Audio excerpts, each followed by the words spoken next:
Selamat pagi saudara-saudara semua. Jumpa lagi di dalam doa pagi online GKI Saman Hudi. Kita akan sama-sama merenungkan firman Tuhan yang mendasari seluruh aktivitas kita pada hari ini. Kini, mari kita siapkan hati dan pikiran kita untuk belajar firman Tuhan. Kita bersatu di dalam doa. Ya Tuhan, kami mengucap syukur untuk hari baru yang Engkau anugerahkan kepada kami semua. Kami bersama akan mengawali hari yang kami jalani dengan membaca dan merenungkan firman Tuhan. Tolong kami semua ya Allah, sehingga kami dapat memahami dengan baik, dan biarlah pengertian itu boleh menolong kami semua untuk menghidupi firman di dalam keseharian kami. Bersabdalah, karena kami umat-Mu sudah siap untuk mendengar. Di dalam nama Tuhan Yesus kami berdoa dan mengucap syukur. Amin. Saudara-saudara, kita akan sama-sama membaca satu bagian firman Tuhan yang terambil dari Lukas pasal 9. Kita akan membaca ayat yang ke-37 sampai 43a. Lukas 9 ayat 37 sampai 43a. Saya akan membacakannya untuk kita semua. Yesus mengusir roh dari seorang anak yang sakit. Pada keesokan harinya, ketika mereka turun dari gunung itu, datanglah orang banyak berbondong-bondong menemui Yesus. Seorang dari orang banyak itu berseru katanya, "Guru, aku memohon supaya engkau menengok anakku, sebab ia adalah satu-satunya anakku. Sewaktu-waktu ia diserang roh, lalu mendadak ia berteriak dan roh itu menggoncang-goncangkannya sehingga mulutnya berbusa. Roh itu terus saja menyiksa dia dan hampir-hampir tidak mau meninggalkannya. Dan aku telah meminta kepada murid-muridmu supaya mereka mengusir roh itu, tetapi mereka tidak dapat."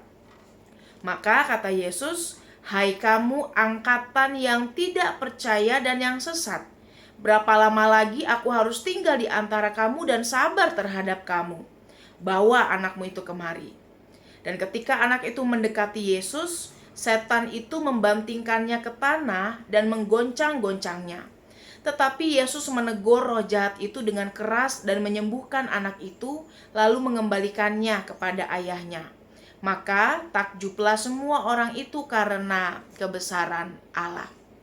Umat yang dikasihi Tuhan, hari ini kita akan sama-sama membahas sebuah tema mengenai karya kebesaran Allah di dalam kehidupan umatnya. Kita membaca satu bagian firman Tuhan yang menarik, yang mengisahkan tentang bagaimana mujizat Yesus terjadi, penyembuhan itu terjadi kepada seorang anak yang kerasukan roh dan menjadi sakit. Apa yang tertulis di Lukas ini, saudara, kalau kita perhatikan juga ada di dalam bagian Injil yang lain.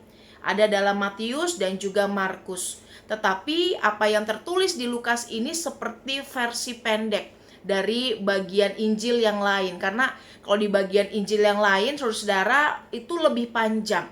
Ya, jadi di Markus misalnya ada percakapan Yesus dengan muridnya saat turun dari gunung. Di Injil Markus juga ada percakapan Yesus dengan orang banyak, ada percakapan Yesus tentang bersama dengan sang orang tua. Tetapi juga ada yang mengenai penjabaran gejala yang dialami oleh sang anak, lebih panjang. Tetapi apa yang tertulis di dalam Injil Lukas ini menjadi versi singkatnya yang menjelaskan secara padat apa yang kemudian terjadi di dalam diri anak itu dan mujizat yang Yesus kerjakan. Saudara, ketika hal ini terjadi, maka sebenarnya anak yang dibawa itu adalah silent victim, adalah korban yang tidak bisa berkata-kata, gak bisa melakukan apapun, dan ia hanya bergantung pada campur tangan atau pertolongan orang tuanya dan juga Yesus. Dia tidak memiliki daya pada dirinya sendiri. Tetapi anak ini adalah anak satu-satunya, anak yang dikasihi oleh orang tuanya. Oleh karena itu kita membaca satu keterangan yang menarik, saudara. Di sini dikatakan ada orang banyak berbondong-bondong menemui Yesus. Namanya aja berbondong-bondong, saudara. Artinya bukan cuma 10-20 orang begitu ya, lebih banyak lagi. Karena orang-orang mengenal Yesus sebagai sosok yang tidak biasa. Ketika ada banyak orang berbondong-bondong, orang tua anak ini kemudian berseru kepada Yesus. Dia membuat dirinya dinotis oleh Yesus, membuat dirinya itu kemudian diperhatikan dan kelihatan oleh Yesus. Dan ini bukan sesuatu yang gampang. Ketika kita mau, misalnya aja saudara ya, ketika ada diskon, misalnya diskon besar-besaran, rame, orang berkumpul berdesak-desakan, maka untuk bisa mencapai atau mendapat yang kita mau ke titik tengah saja misalnya, kita harus berusaha, kita harus berjuang keras ya, menembus gerombolan orang-orang yang ada. Dan bayangkan bagaimana sang orang tua ini berusaha untuk menembus gerombolan orang banyak yang berbondong-bondong agar dinotis oleh Yesus, agar diperhatikan oleh Yesus. Itu semua terjadi karena kasihnya yang besar, karena ia punya kemauan, karena ia tahu bahwa Yesus adalah sumber jawaban untuk permasalahan yang ia katakan. Anaknya dirasuki oleh roh, bahkan berada dalam keadaan yang sakit ya, tubuhnya digoncang-goncang saudara oleh roh jahat, dan kemudian mulutnya berbusa. Bahkan dijelaskan kalau anak itu disiksa sedemikian rupa oleh roh yang merasuki dirinya. Kata menyiksa ini saudara adalah sebuah kata yang menggambarkan keadaan yang benar-benar menyakitkan ya. Seolah-olah anak itu dirobek tubuhnya, seolah-olah kekuatannya dihancurkan sedemikian rupa oleh roh jahat yang merasukinya. Keadaan yang sangat menyeramkan sekali saudara. Sesuatu pergumulan yang benar-benar menghantam diri orang tua yang memiliki anak yang dikasihinya ini. Oleh karena itu, ia datang kepada Yesus dan ia meminta pertolongan kepada Tuhan. Karena ini bukan kali pertama Yesus melakukan mukjizat. Ini adalah kali sekian kalau kita melihat perikop-perikop sebelumnya, saudara, maka nampak jelas bahwa Yesus menyembuhkan orang yang sakit. Ya, bahkan istilahnya Yesus menolong banyak orang yang ada dalam pergumulan dengan mukjizat-mukjizat besarnya. Maka ia tahu Yesus adalah sosok yang bisa dipercaya dan diandalkan. Ada satu bagian menarik ketika orang ini minta tolong kepada Yesus. Ia mengatakan bahwa aku sudah minta tolong kepada murid-murid, tetapi murid-murid tidak bisa ya menolong anak ini. Mereka tidak dapat mengusir roh itu. Saudara, dalam perikop ini, sebelum karya mujizat itu terjadi, Yesus menunjukkan dirinya yang kemudian marah kepada situasi tersebut. Ini menjadi sesuatu yang menarik karena apa? Yesus katakan begini, saudara. Hai kamu angkatan yang tidak percaya dan yang sesat, berapa lama lagi aku harus tinggal di antara kamu dan sabar terhadap kamu. Saudara, apa yang dikatakan oleh Yesus ini menjadi sebuah ungkapan yang benar-benar menghakimi, ya, menjadi ungkapan yang menghakimi sedemikian rupa, mengatakan bahwa kamu adalah angkatan yang tidak percaya. Dan apa yang dikatakan oleh Yesus ini sebenarnya dulu juga pernah dikatakan oleh Musa, saudara, yang tercatat di dalam kitab Ulangan, yang mengatakan bahwa Allah itu adalah gunung batu loh. Allah itu adalah sosok yang besar.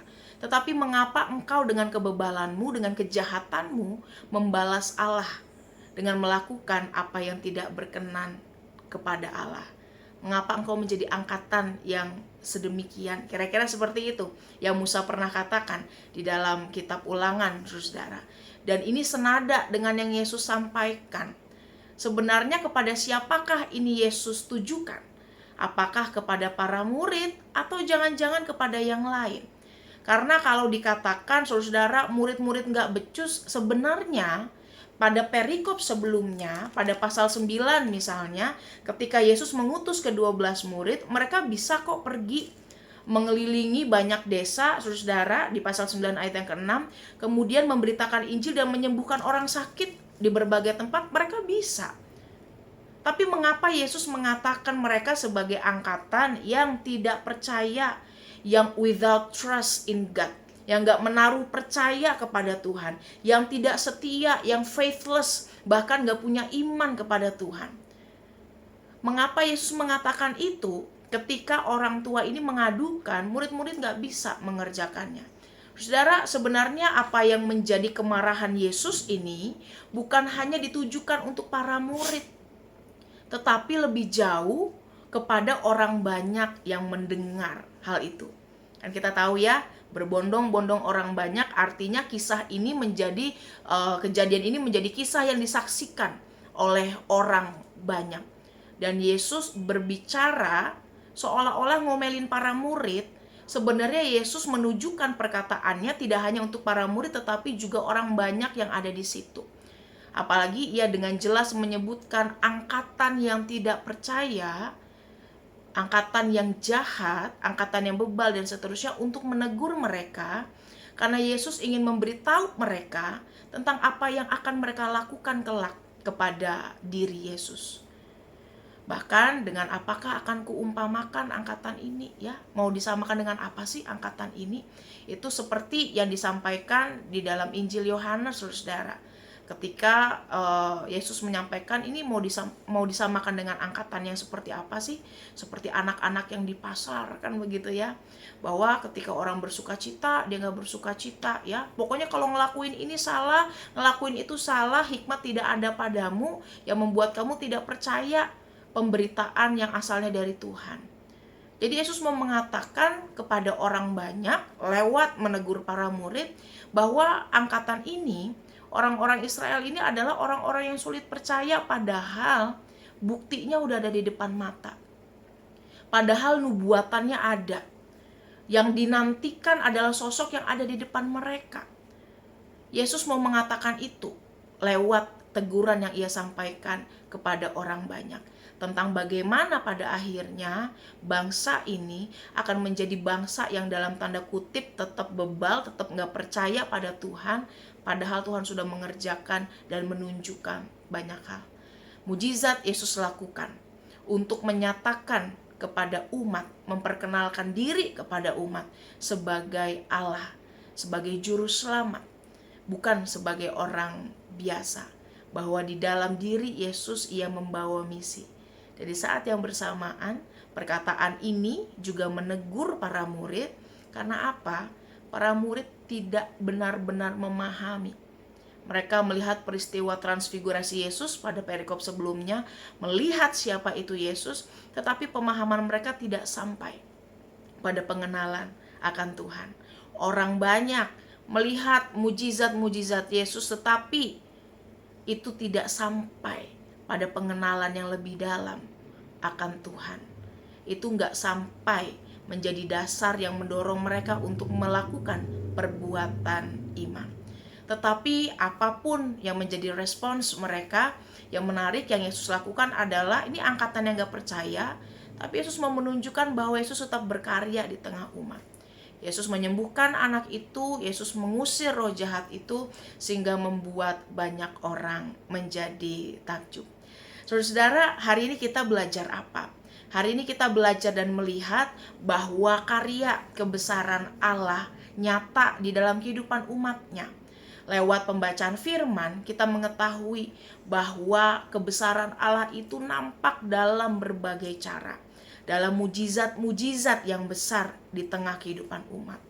Mungkin ketika kita menjalani kehidupan kita sebagai orang Kristen, kita belum tentu mengalami mujizat yang sespektakuler yang di Alkitab, saudara. Bahkan mungkin dalam keseharian kita merasa hidup saya sebagai orang Kristen ya gitu-gitu aja. Saya merasa hidup sebagai orang Kristen ya biasa aja, gak pernah ada mujizat yang gimana. And it's okay. Karena mujizat itu sudah terjadi. Dan berbahagialah saudara orang yang percaya kepada Tuhan sekalipun tidak melihat. Karena iman mendorong kita untuk berpengharapan melampaui apa yang kita lihat. Dan firman Tuhan menjadi bekal yang menunjukkan bagi kita bahwa kebesaran Allah itu nyata loh. Kebesaran Allah itu ada. Dan harusnya itu yang mendasari kita.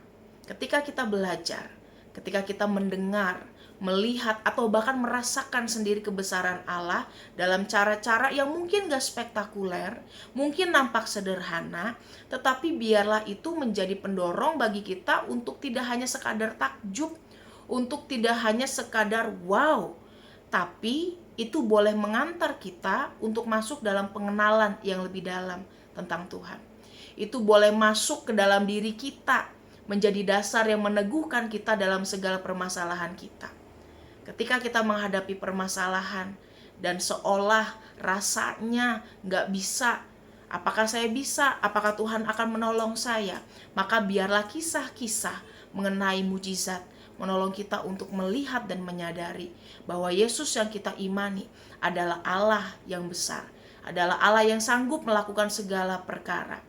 Oleh karena itu, percayakah kita kepada Tuhan dalam keseharian kita, sekalipun mungkin mujizat Tuhan tidak sespektakuler yang di Alkitab, yang kita rasakan dalam kehidupan kita mungkin tidak sespektakuler yang di Alkitab, tapi tetap maukah kita percaya dan menyerahkan diri kepada Tuhan?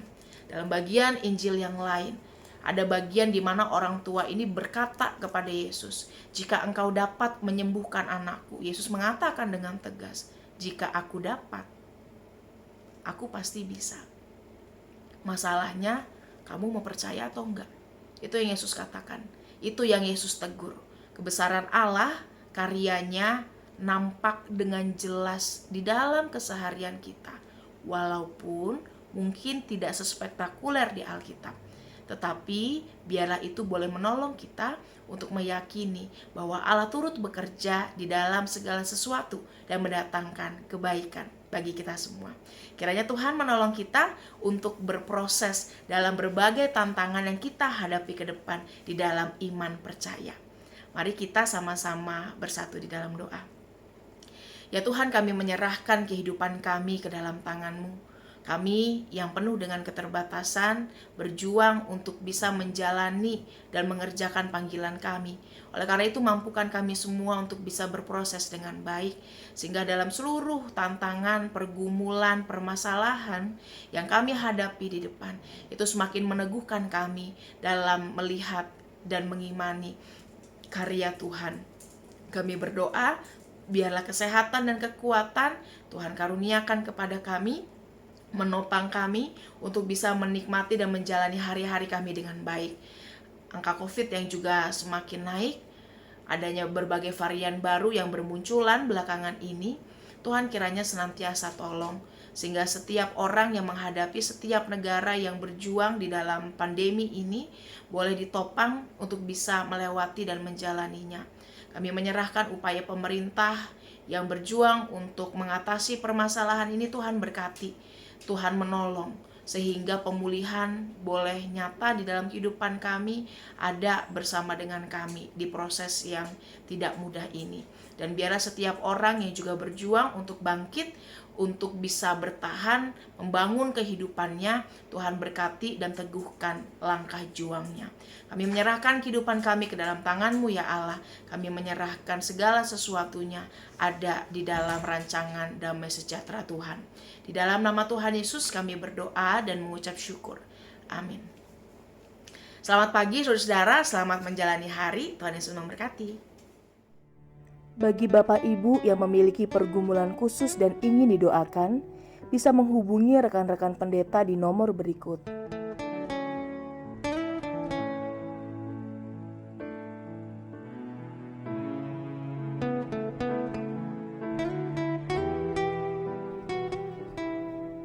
Tuhan Yesus memberkati.